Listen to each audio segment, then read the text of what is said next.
Higher producing people are going to make the decision themselves. They're not going to let you make the decision for them. And so much of the conversation we have is getting people connected, getting them to be a part of this family, getting them to be in it, and not like the stepchild that's off to the side that doesn't show up to any meetings, doesn't actually do anything. Like that's what keeps them. A lot of these cloud-based companies that lose agents, it's because they're disconnected, because they weren't connected to a culture. I actually love new agents. I have a heart to like have someone who's doing zero business and have them be part of the top percentage that gets traction, changes their life. Like that's what I live for. I don't actually like working with team leaders as much. I'm a sucker for working with new agents. I love it, but it's not as profitable. We know it doesn't actually make that much money. It's like a couple here and there.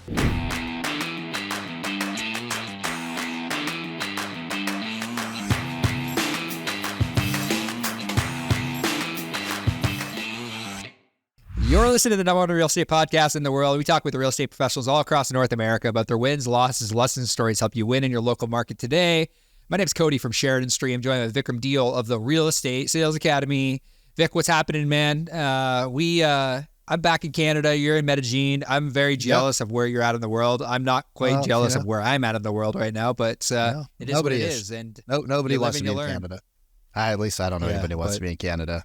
Yeah. I mean, I don't want to be in Canada. I don't like Canada the summer. Canada the winter though is not the most pleasant place to be. It's actually like not bad today though. So, and I'm actually not allowed to enter the country 50% of the time, depending on the border patrol person. Another story for another day. But these things happen in life when you're young and crazy, right? It happens. It happens. What's new? What's new in your world other than not being sure if you can come into Canada for some strange reason? What's you can look it up on public records. Life is good, man. Life is good. Like working hard, really just updating a lot of frameworks and scripts and language patterns, and then been going kind of deeper into the agent attraction model because I went to the Rise conference for real, and I saw the opportunities. And then one of the guys that I was talking to, Malcolm, who will be on our podcast, is talking about how 2 years ago he went through a nasty divorce. He has a son that's autistic. He talks about it openly, and how he cannot do the income producing activities that most real estate agents do.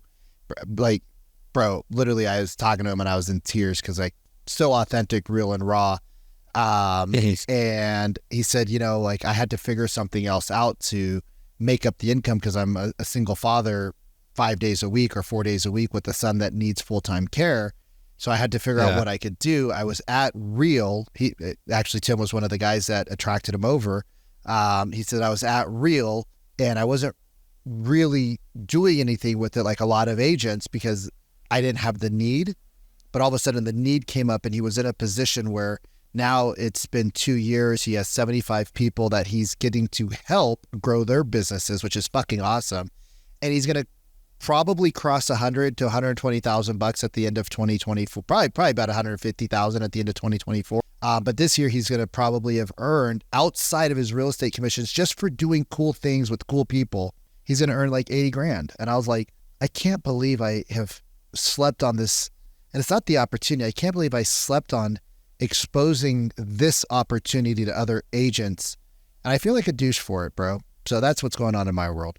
And yourself? Well, very interesting that you feel like a douche, but it's funny because we were at we were in San Diego, and I remember you walking up to me and be like, we had a booth at Rise, Sheridan Street. We were there, and you come up to me, you're like, man, I wish I would have like actually looked into this brokerage that I'm a part of. Yeah, I've been here for a year, dude. I've been here for a year. Yeah.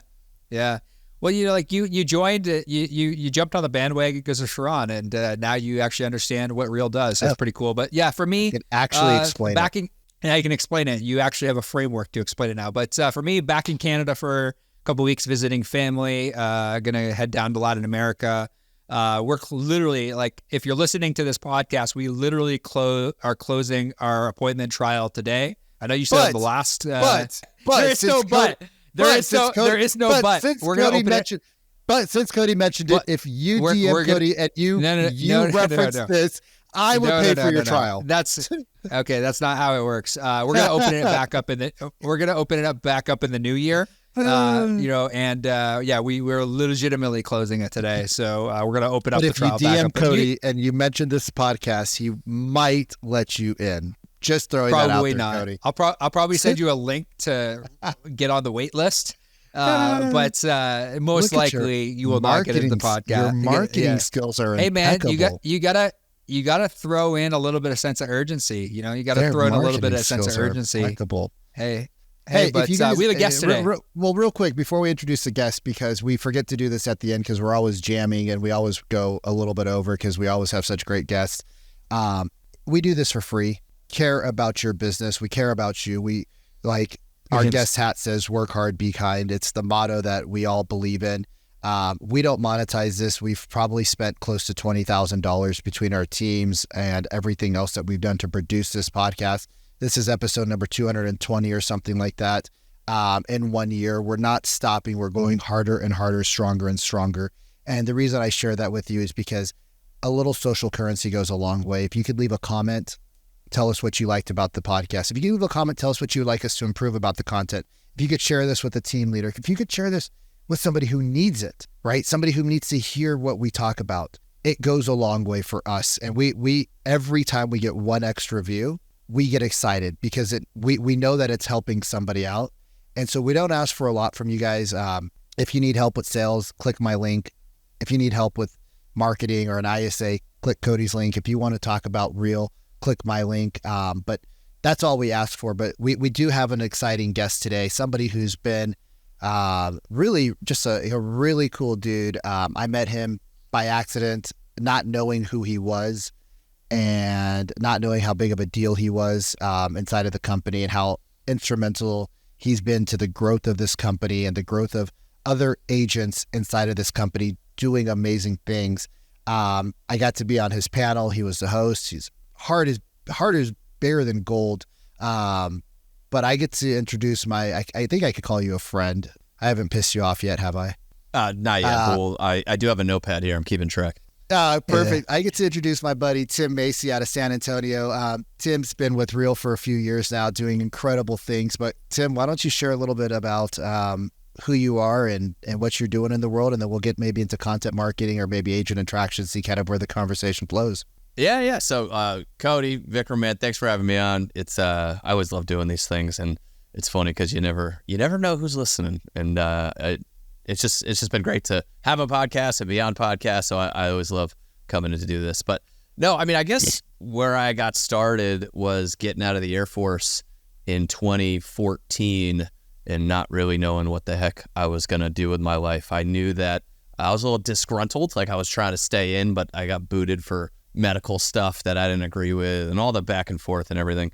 And that was a completely different life because you're just dedicated to a mission and you get the same amount of money on the 1st and the 15th every single day. Yeah. And like you come home and, you know, my wife and I put the budget together and we have to plan life around life in the military and the mission and however much money comes in on the 1st and the 15th.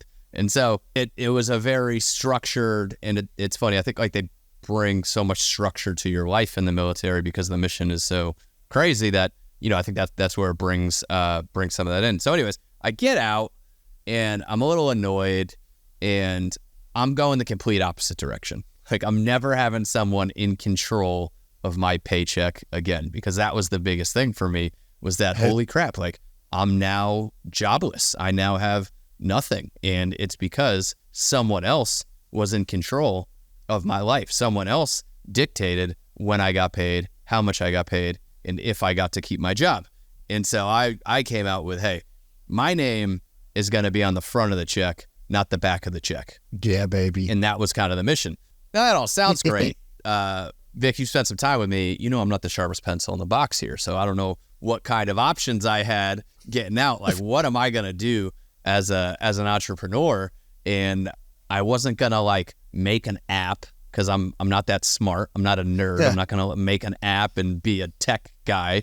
And then I was like, I could probably sell stuff. Like, I think I'm pretty good with the whole people thing and all that. I could probably sell stuff. And so I looked around and I'm like, I don't want to sell cars. I don't want to sell knives. And I Hey, love. hey, knives are not bad, bro. Hey. I'm just saying. I didn't. You'd be a Cutco guy. It just wasn't my jam. I'm just And messing with I've you. always loved real estate, and so I went to one of those. I heard something on the radio about a real estate investing seminar, and I went to it, and it was like, I think every good scam has a good amount of truth in it. Like it's 80% true, 20% scam. And so I was smart enough to realize the 20% scam, but also realize like, hey, some of this stuff they're talking about is actually legit. I just can kind of weed through and see the scammy part of it. And that's when I was like, all right, real estate's the thing.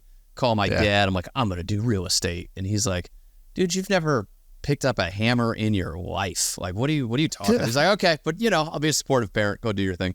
And then after that, I just became a nerd. I just dove into as much real estate stuff as I could, found some success, did some things, joined Real 3 years ago and have a massive network of agents. I skipped through some of the back end, but like hopefully that sets the table for the front end. You sold a couple of houses. You learned some things. You dove in. You educated yourself, which most agents unfortunately don't do. Like they think that the real estate course is all they need. So you dove in. You got educated. You figured some things out. You guys can look up Tim and talk about all that stuff. But I think what's cool about you, man, and what I saw about you is you're a leader. Like you're a leader. I don't know if it's natural. I don't know if it's something that you've grown through over the last couple of years because of your role in the company now. But you're a leader, and people look up to you. One, you're tall, but I look up to you as somebody who I want to learn from, somebody who I want to be around. Right? Like you have the charisma, but you back it up with the knowledge. And yeah, I think I guess I had a thought of kind of where that comes from. I know that like I was working at a nightclub, and I was I don't even really like working at nightclubs. I'm not a club guy. I had great ownership that I really love, and I learned a ton from the guys that owned that place because I ended up being the doorman. So every night I would stand out at the front door, and the owner of the club would stand next to me because that's like what they cared about the most was who was coming in the place. And so he'd be like, oh, tell that group of 12 dudes that they can't come in the club, and I'd have to walk over there with these guys that waited in line for an hour, tell them they can't come in. So it was great for my negotiation skills. Like that is where I got a lot of my ability to talk to people. But one of the things was... No, go for it. I'll jump in a second. I was going to say, so I'd always be like, man, like, okay, so I want to be a manager, right? And I'm like, Jeff, the manager sucks. Like, why don't you let me be the manager? And I remember one of the guys was like, look, just be the manager. Like, don't wait for a title to go do stuff. So when you say that I'm a leader and people look up to me and all this stuff, I laugh because it's true. And I'm a little self-deprecating. Like I'm special. And I do have like a title, and it's a leader in the company and all this other fun stuff. But I just got there by doing what leaders should do. I didn't wait for someone to give me a title. I didn't wait for someone to anoint me. Hey, go help people because you're a leader now. Like I just helped people. I did all the things that I thought people needed help with. I contributed. I did all the things I should do. And then I became one. So it's like, I feel like people seek leadership and they don't get it because they're seeking it, where it actually just comes from helping other people and you naturally become it. It goes back to people are seeking sales instead of just being a helper. I need business. I'm like, just go help people and the business comes. I think something that maybe might have been glanced over by other people in the agent attraction world. I'm a firm believer, like in every company that I've had, in every partnership I've had, like I want to be around cool people. I don't want to be around jerks. I don't want to be around a-holes. I don't want to be around the person who doesn't want to contribute back to other people. In every company I've had, the other people are always smarter than me. I'm just the guy that like can put the pieces together, but everybody's always like, and so when somebody new came into our office, they're like, hey, I got it. Let me help. Vic, you go do something else. Like you're going to screw this up. Like we got this, right? And I'm like, cool, awesome. And everybody gives back. And I think one of the things that maybe this came from the bouncer role that you had, but you said the owner of the club was always standing next to me because it wasn't about everything else. It was about who we let in. And I think this is the same thing. I think it's the same thing in our community that we have at Real. It's who do we let in? It's not like let's just attract everybody. It's let's attract the right people. Let's have a niche of agents that we want, because everybody in our company that I've met, we met 1,400 agents, not a single person asked me about GCI.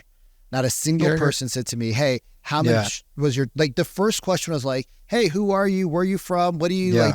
Tell me like, what are you about? Right? Not how much did you sell? And bro, like I've been in the industry for a long time. I've sold a lot of real estate. We never met before because I got out before you got in, different markets. Thing that everybody would ask me when I went to a Zillow or I went to one of the other big name conferences was like, yo, bro, what's your GCI this year? How much have you sold? How many units you at? What are you where? It got to a point where I got so turned off by it that I just like, I didn't want to go to the conferences anymore. Well, I think one thing that you're hitting on, I think I've done a pretty big thing with our company, but I don't want to make it just about our company. I want to make it applicable to wherever you're at and whatever you're doing. Yeah, but I think you guys, this is everywhere. Like, of course, you should whatever you want. But I think our company's cooler. I think the big thing that we did was we said who we're for. We stood up pretty loud, and this work hard, be kind thing is like something that people I identify with, And the thing is though, not everybody does. People like I talk to people all the time. They're like, yeah, man, that whole like kindness thing, like, dude, I sell. Like it's a competitive business. The whole kindness thing like doesn't resonate with me. And it's like, that's great. Because you have to be very loud, or not even loud. You have to be very clear about who you're for. So when we say work hard, be kind, we're very collaborative. We believe that we can all work together to get further and all that other fun stuff. Like we're very clear on who we're for. That way, people who it's very obvious when someone isn't for us, because nobody wants to go to the brokerage that's like just for everyone. They want to go join the team that they feel like is for them. They want to go join the company they feel like is for them. And when you try to be for everybody, you end up being for nobody. I love that. I hope that resonates. Yeah, totally. And it totally does. And like you have a massive influence around, like even like we had we never. I don't think we had the opportunity to like actually talk when we were at the event, but like I watched you from afar, and like just to see even the influence you had on stage and the influence you had with the conversations you were having. It's like your name pops up a lot throughout the conversations that we have, and Sharon had the same thing, Tamir, the same thing. Like there's a level of that needs to be created in order to do agent attraction well. I think that there's a lot of, and I would love to kind of get your take on this because like there have been other agent attraction models, and even in real, it happens as well, where people feel like they're being sold to. They're like, oh, join my brokerage. How do you envision, I guess, the next 3 to 5 years panning out with real? Yeah. Number one, and number two, how do we do agent attraction well? And like what are some things that you're seeing not working, and some things that you're seeing that are working? Well, it's fun having this conversation because most people know about our company, whether they know a lot about it or a little bit of it. We're kind of past the point where people are like, I've never heard of that. Like most people have heard of us. So, but 3 years ago when I joined when there was nobody here. Like nobody knew what real was. And crickets. And what I set out to do was I said, look, if I just build the company that I would want to be a part of, I think people will come and join it. And when I say I mean, there's plenty of people. We are definitely a we company.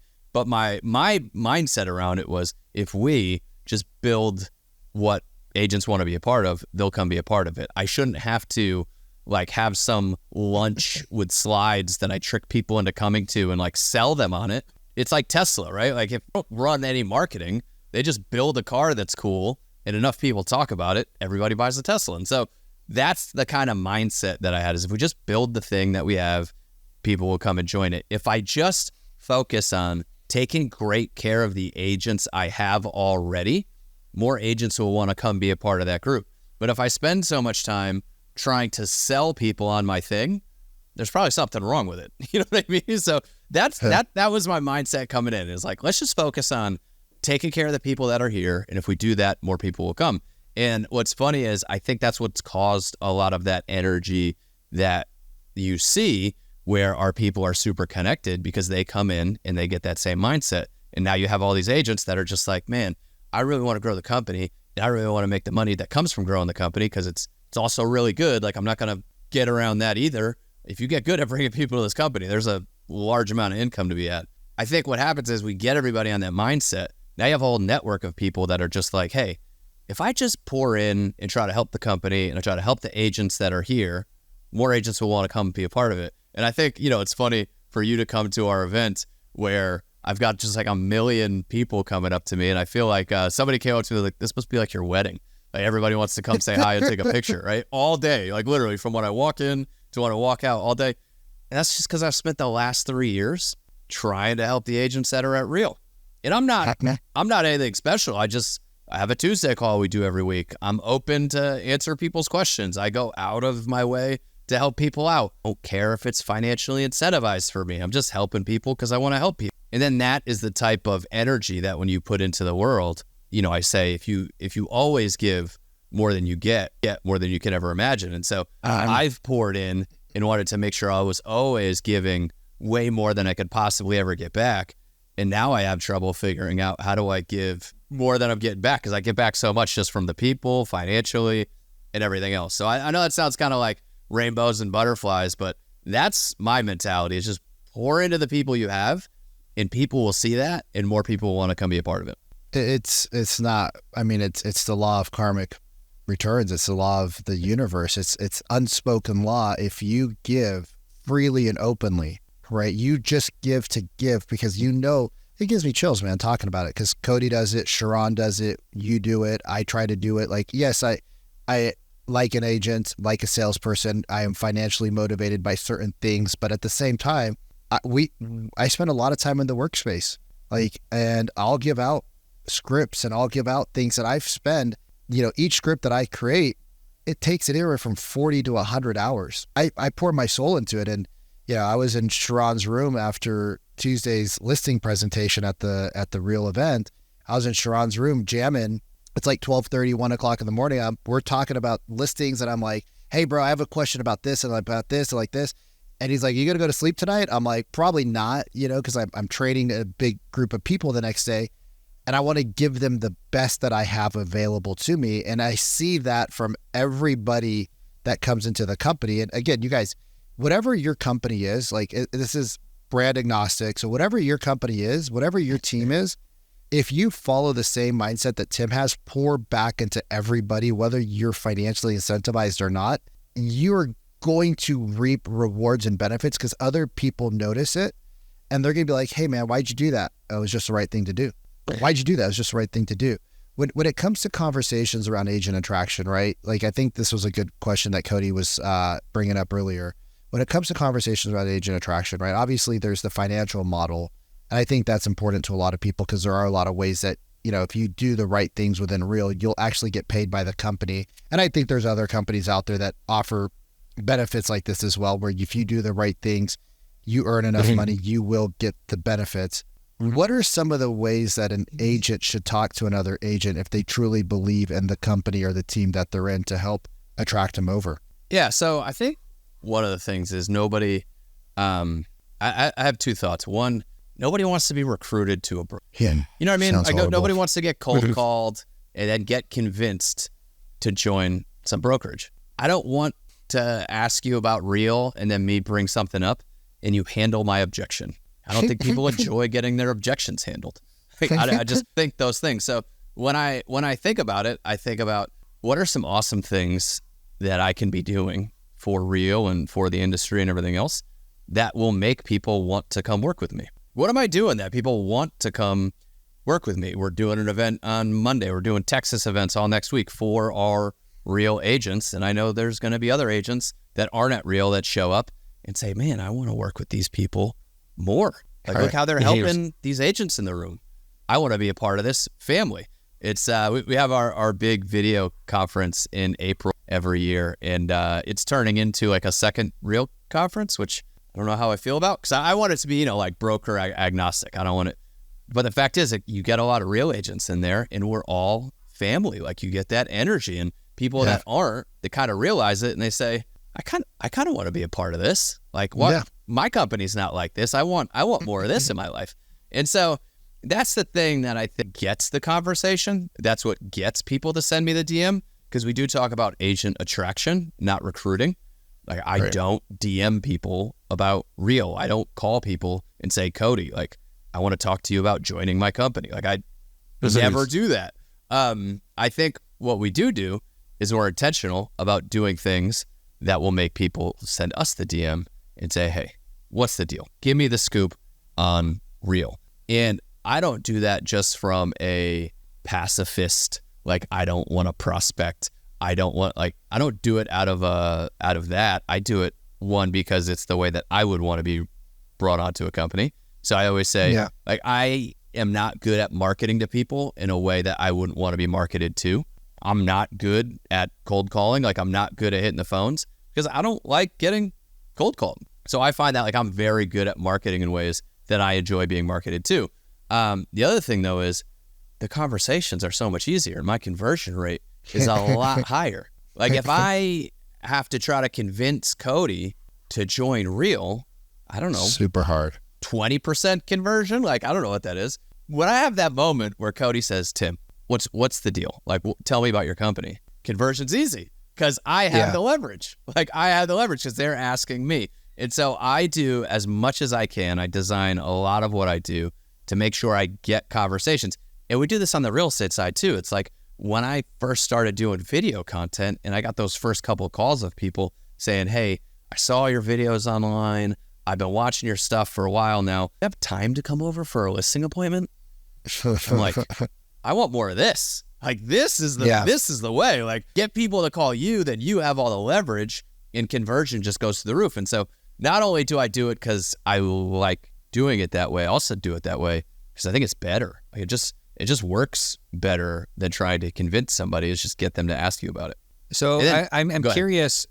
I'm curious about the agent attraction stuff because we haven't dove too far into this. And there's there's people that from EXP that listen to this podcast. There's people that are from Real. There's people that are from other Side, brokerages that have side, like that have that are constantly thinking about how do I get more people into my ecosystem so that I can help more people. What is the training? Like, give us the nitty gritty of like what the training, like why do you think people come, and then why do you think people stay? Oh, so I will say one, too, I think this is great for team leaders. So even if you're not at one of these cloud-based brokerages, you can take a lot of this stuff into how you bring agents onto your team. And I will say, as far as like training, community, all that fun stuff goes, I think people get curious when they see the training and the stuff we're doing. I think people come over for financial reasons. I think most people join for financial reasons and because of, training and everything. I think they usually stay for the community. Like that's the retention piece. We also have the stock, and a lot of the financial offering is designed for retention. But I think at the end of the day, people keep people. Like we're not perfect. We lose agents. I think most of the time the agents we lose. Don't say that. Like, I think a lot of times the agents we lose, it's because they weren't to a culture. I think that's where a lot of these cloud-based companies that lose agents, it's because they're disconnected. And so they're getting people connected, getting them to be a part of this family, getting them to be in it, and not like the stepchild that's off to the side that doesn't show up to any meetings, doesn't actually do anything. Like, that's what keeps them. But one other thing you were talking about in the conversation on attraction is we design, especially team leaders, design so much of what they do to go after new agents. And I look at a lot of the stuff a lot of my friends do to recruit is to go after new agents. And that's recruiting. And that's the thing where if you look at your sales pitch is usually good for new agents. And if that's what you want to do, it's fine. And I actually love new agents. I have a heart to like have someone who's doing zero business and have them be part of the top percentage that gets traction, changes their life. Like, that's what I live for. I don't actually like working with team leaders as much. I'm a sucker for working with new agents. I love it. But it's not as profitable. We know it doesn't actually make that much money. It's like a couple here and there. And if you want to go after higher producing people, like higher producing people are going to get attracted into something. Higher producing people are going to make the decision themselves. They're not going to let you make the decision for them. And so much of the conversation we have is like, I need somebody to DM me and ask me the questions in order for them to come over, because if they're a good producing agent, they're not going to buy my sales pitch. And then the other thing is, when we have those conversations, I'm going to design the conversation where they come to that answer, not me giving it to them. And so it's all about, Cody calls me up and says, hey man, like, tell me about Real. This is the moment where most people will word vomit all over somebody, right? And start pitching. Yeah. Where me, it's like, well, dude, you're crushing it at Coldwell Banker. Like, why would you be leaving there? Right. He's like, well, da-da-da. And then I'm like, man, transition's not easy. Like, are you sure? Like, I'm going to make sure they know that I want what's best for them. Right. And it's not even like the push away. I know. They'll like take away clothes and all that fun stuff. No, but you're pushing. It's not that you're pushing them away, but you're pushing them into like reality. It's like you're pushing the truth on them. Like, bro, if you come over, there's a lot of things that have to happen. Like, this isn't buying and selling a home is a big decision. Changing your brokerages is a big decision. It takes work. It takes effort. It takes money, right? If you've been building your business, you have signage and cards and all that stuff. It's a big transition. You have websites, you have back-end things. Like it takes work to come over to a new company. It's going to take hours of manpower, especially if you're producing with the team. And if I'm in the market for a new brokerage and I'm talking to other people, every other person I talk to, like if I go call somebody from some other company, they're going to be like, dude, you got to come over. And they'll be like, we'll make transitioning easy. It won't be hard. Yeah. Don't worry about it. You won't lose a single amount of business. Come on, just come on. But it's always hard. And it's a lot. It's always hard, right? Always hard. So I've moved 3 times, hard as fuck. So when somebody hops on a call with me and I'm like, are you sure you want to do this? Yeah. I stand out from everybody else immediately. Yeah. And I stand out as someone who actually has their best interests in mind, who actually cares more about their business than their own. And so that's like the biggest thing is for me, I need to make sure it's a good fit for this person, not only because it's the right thing to do. The thing that would keep me up at night is Cody coming over and then getting here a week later and realizing I oversold him on something or I convinced him on something. Yeah. Like that, I would hate that. Like I do not want anybody here that shouldn't be here. And then I had another thought. I'm sorry. You guys got me rambling on this topic. Good. Another thing is, if I'm a team leader, again, every agent in the world is getting hit up to be like, Cody, hey man, I know the market's tough. Like, have you thought about joining a team? And every team leader is like, hey, I can help your business. I can do more for your business. You should come join us so I can help you do more for your business. And I can tell you right now, I do not do that. I hope they don't listen to this podcast. I've got a friend of mine who has a brokerage with 8 of our agents, and they're coming to our event and we're going to put on a great event. And the only thing I'm going to want to do is help them out when they come to this training. Yep. And if she ever comes over and moves her team over, it's going to be because I helped her with her business, whether she was with us or not. And that's the thing. If I'm a team leader, I'm calling an agent that I want, again, a performing agent, and I'm saying, hey, doing this training, I thought you could get some help from it. I saw you just closed 123 Main Street. Awesome work. Great job, man. That was a great deal. I really admire the business you're running. Da-da-da-da. And they're like, look, I don't have to join this team for this guy to support me and give me the training and give me the things that I'm looking for. He's given it to me already. And that's the type of actions that I think will bring you a lot better agents. Because let's be honest, the agents that buy into a sales pitch tend to be not as good agents. So this eliminates and has me go after better agents. There's something that I heard at the event, which I don't know when it rolled out because I never once looked at the website before I joined. And you can attest to that because I just started posting on the workspace like a month and a half ago because I started learning about it. Who the fuck's this Vic guy? Why is he posting 62 times a day? I have no friends, you guys. That's the truth. All right, leave me alone. Cody's back in Canada. I have no friends. And I just sit in front of a computer all day long and I post. That's what I enjoy. And what I learned about co-sponsorship a few weeks ago, it blew my mind because one of the things that I never wanted to do was I know people will be attracted to how I do certain things, but I don't want to have a national company that doesn't have on the ground boot support. It's kind of weird to me. And so it's like people plug into you plug into other people. And so when I heard about this co-sponsorship, I told Sharon, I was like, bro, why did you tell me about this shit? He's like, dude, it's all right there. And I've told you, I've sent you this. You got to show up, Vic. You can't, Sharon's not your personal informant. And I know, Sharon's like, bro, like I'm doing shit here, man. Like I'm busy. Like, like I love you. Running a publicly traded company. Like settle down, Vic. like, bro, this is crazy because my philosophy is the same as yours. If it's not good for everybody, it's not good for anybody. you shouldn't join my company just so I make money. You should join my company because we all make money, but we don't just make money. We make our clients' lives better. We help them with things that they couldn't get. I had a guy that bought had a guy when I first got into real estate, my first listing. I was actually living in this house. It was a short sale. I was living in the guy's house. And he says, the seller said, try to get 10% from the bank. I don't care. I was like, sweet. So I put like 7% down, 8%, right? He's like, get whatever you can. I don't care.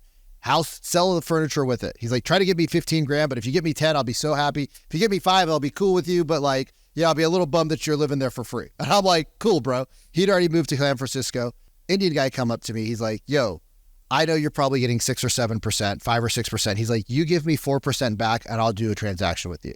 And I'm like, I can't do that, dude. It's not ethical. It's not right. Like there's 16 other people. I will get you the home. I will do the best that I can. But if there's another offer that beats you, like I got to give it to them. He's like, no, give me 4%. I'll work with you. I say, I'm not going to do that. It's not good for everybody. Like I still represent the bank. At the end of the day, the seller, I still have to do what's best for them. So I'm not going to let your offer get accepted at a lower price. Like it's just not ethical. Like it's not worth my lifetime career. When I heard about co-sponsorship, it was the same thing. I was like, I could help agents that want to learn what I do, that like my style, but I could plug them in with a local agent that they could go and hang out with, get a beer, get a coffee if they're having a bad day. If they need help with the listing, if they need help with the transaction, they have local support.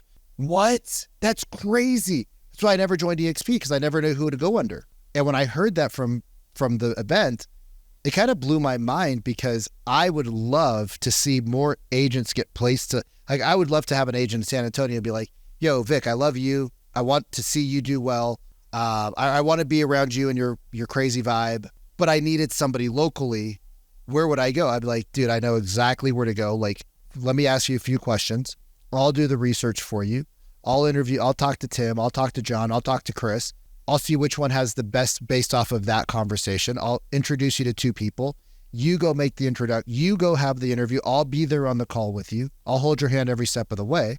You're going to have to do the work to transfer over. You're going to have to do all that work. Like I can't do that for you. You're going to have to import and export all of your shit to the CRMs. But you could place them I could place them with Tim, and now they have boots on the ground support, and you have a bigger partnership. I don't know if that was your idea, but you should definitely take credit for it because that blew my mind, bro. I don't want to go down too far down the rabbit hole, but I actually I was very hesitant on it at first because I got it. There's a small group of us that they bounce ideas off of and stuff, which is really an awesome thing to be a part of too. And they proposed it, and I was like, it's interesting, but are people gonna like, I always worry when you give someone a tool, what they're gonna do with it. Like you give somebody a hammer, right. They're gonna start smacking people on the head, or they're gonna start building houses. There's 2 different ways you can go, and so I was a little hesitant on it, but it's my favorite thing we've ever done. I haven't sponsored someone fully like almost since that came out. Everybody I sponsor gets a co-sponsor because if Cody's coming on, again, all I want is what's best for Cody, and it's usually best for Cody. He doesn't just get me because I'm not like I travel sometimes. You know what I mean? I'm like Cody is better off if he gets 2 sponsors, and so I love it. And what's funny is I love the MrBeast mentality, and I have to watch myself because I can get a little too far into it. But it's like, MrBeast makes $1,000 on a video when he's starting, and guess what? He takes $1,000 and spends it on the next video, and then he makes $20,000 in the next video. He spends $20,000 on his video, and he's all about pouring back into the thing and actually not even making any money until he's now obviously making a lot of money. But he just kept pouring back in. And, I get, this may sound crazy to listeners, but drop a 1 in the chat if you've ever felt this, the podcast chat, I get anxiety. I ask myself that same question, right? Like I feel like I have everything I could ever want in the world. There's always all these different things to worry about. There's always all these different things to think about. I think we all carry around these different weights. And I was sitting around by the fire with my wife the other night, and I was like, I'm doing too many things. I'm doing way too many things. Like, what is the thing? Well, what are the things I need to take off? What are the weights I need to take off? And what do I need to just focus on doing? And what we landed on is we just need to focus on making sure our people are connected, happy, and supported. Like everything else going on around the world, I don't have control on. All I could do is keep pouring back into our community. And I think about MrBeast just kept pouring back in and never really picked his head up to look around to see what it was doing. until, it was this massive thing. And we passed 4,000 agents this week, which is crazy to me. But it's mostly just been because we've just kept our head down and just kept pouring back in. And so when I look at sponsorship and I look at rev share and I look at all these different things, and I think the reason that you guys talk about that reputation I have, which again, it still cracks me up that because I am like, I can't negate the fact when I show up to these events, I'm kind of a big deal. I almost threw up in my mouth just saying that out loud, but it's true. And I try to go back to why. And it's just because I spent the last more than 3 years just focusing on, okay, how do we help our agents? So I got a phone call and they're like, hey, I want to join Real. I'm like, great. Who else are you friends with at Real? Yeah, that's right. You're freaking great friends with Vic. Do you know that you could take me and Vic as sponsor? Isn't that awesome? Vic, now Vic's happy, right? Now, so-and-so's coming in. Why don't you go under so-and-so? Like, all I'm thinking about is, how do I make everybody else win? And I had this guy come up to me when I was at the conference, and this was hilarious to me because he says, and maybe he's going to listen to this. He says, you're my inspiration, and I'm your motivation. And I'm like, what does that mean? He's like, you're my inspiration because you've got the largest organization at Real. I've got the biggest, organization, make the most on rev share, the whole deal. Currently the number one spot. And he's like, I'm your motivation because I'm going to be number one. And I hope if he's listening, he doesn't take this the wrong way. But I instantly thought, I'm like, there's absolutely no chance.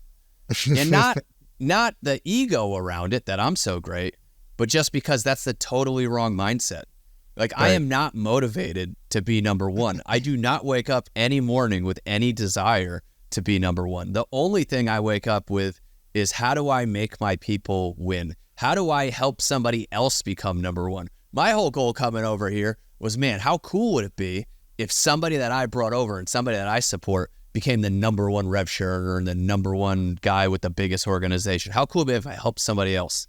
And constantly pouring into everybody else is what keeps me number one, not being motivated by, I'm going to be the biggest, I'm going to bring on the most people. Like, I don't care. Like, trust me, I'm a simple dude. Nobody knew who I was, and I could just chill in my backyard and throw the ball with my daughter. I would be super happy.